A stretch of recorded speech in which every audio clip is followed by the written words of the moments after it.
Hello, Ram Ram भाई सबको। मेरा नाम कमलेश गुजर है। मैं जयपुर का ही निवासी हूँ। जयपुर बोला था। मेरे को सर के बारे में हमारे सर थे जो 12th में हमें पढ़ाते थे, उन्होंने बताया था। तो आना मेरा सर के पास में उसकी भी एक कहानी है। एक्चुअल में आज मेरी क्या है कि वो एनिवर्सरी बोलते हैं ना, इसी दिन मैंने ज्वाइन की थी टाइपिंग क्लासेस सर की।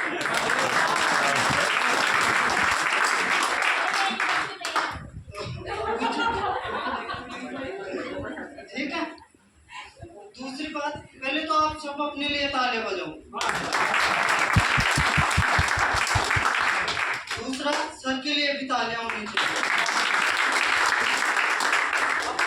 याद करो वो दिन जब हम फर्स्ट टाइम सर के पास में आए थे। ठीक है। एक वो दिन याद करो जब अपन एग्जाम देने गए थे। पता था ना सब टेंशन में थे, तो वैसे टेंशन में तो होने नहीं चाहिए था, हमारे जैसे होना चाहिए था। क्योंकि मेरे को टाइपिंग में फर्स्ट टाइम ज्वाइन किया था, यहाँ पर कुछ भी नहीं आता था। सर ने यही कहा था मेरे को, मैं आपको जो भी बताऊं वो टाइम टू टाइम करते रहना। अब मेरी थोड़ी सी जर्नी इस प्रकार से रही कि मैं बीएससी बीएड कर लिया था 18 के बाद में, 4 साल वाली।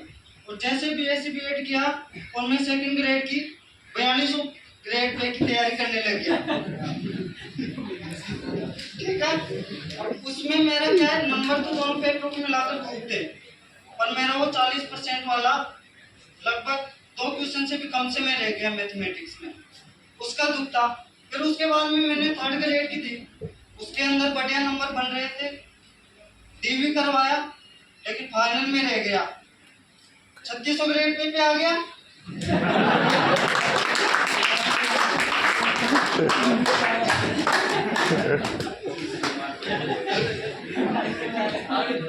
ठीक है।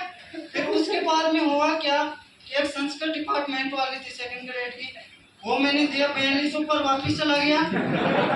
उसमें मैंने डीवी करवाया, लेकिन मैं फाइनल में उसमें भी सिलेक्ट नहीं हो पाया। फिर मेरे दोस्त थे वो जूनियर अकाउंटेंट की कर रहे थे, तो उसकी तैयारी की मैंने, उसमें भी मैं फाइनल में रह गया। अब ये सारी जर्नी मैं सर को आके बताया कि सर मेरे साथ में तो ये समस्या है, फाइनल में रह जाता हूँ और 3600 पे खेल रहा हूँ। एक्चुअली में क्या है कि मेरी तैयारी बढ़िया हो गई थी, तो पेपर में मेरे एडीसी के में ऐसे देने गए थे, सेकंड पेपर में बढ़िया हो गया, स्कोर बढ़िया आ गया, तो मैं सर के पास में आ गया। सर ने कहा कि जो मैं आपको बताऊं वो आप कर लेना। अबे मेरे क्या था कि सेकंड ग्रेड संस्कृत डिपार्टमेंट वाली दूसरे आ रही थी, मेरे तो चैन में वो 4200 ग्रेड पे था।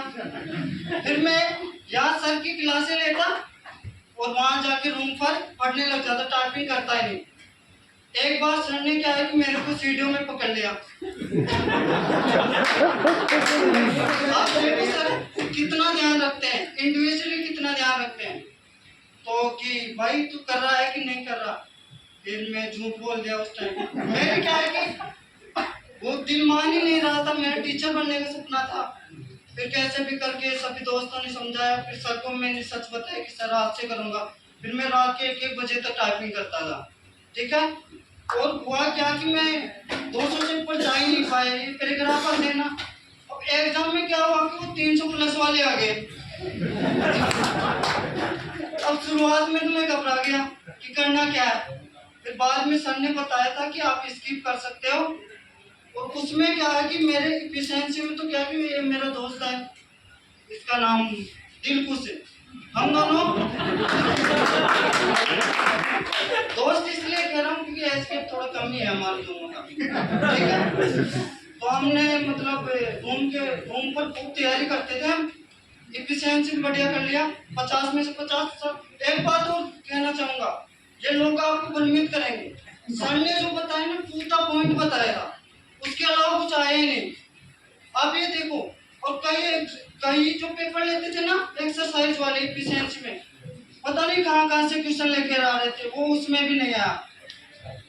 तो ये सारी चीजें की और मेरे 81 पॉइंट 85 नंबर टाइपिंग के अंदर आए, वो सर की ही बदौलत है। ठीक है। और अभी क्या है कि मेरी किस्मत वापस से पलटी मार रही है। अभी मैंने क्या है कि मेरा रिवाइज रिजल्ट में 3rd ग्रेड में हो गया और मैंने बीकानेर में पोस्टेड में ज्वाइन कर ली।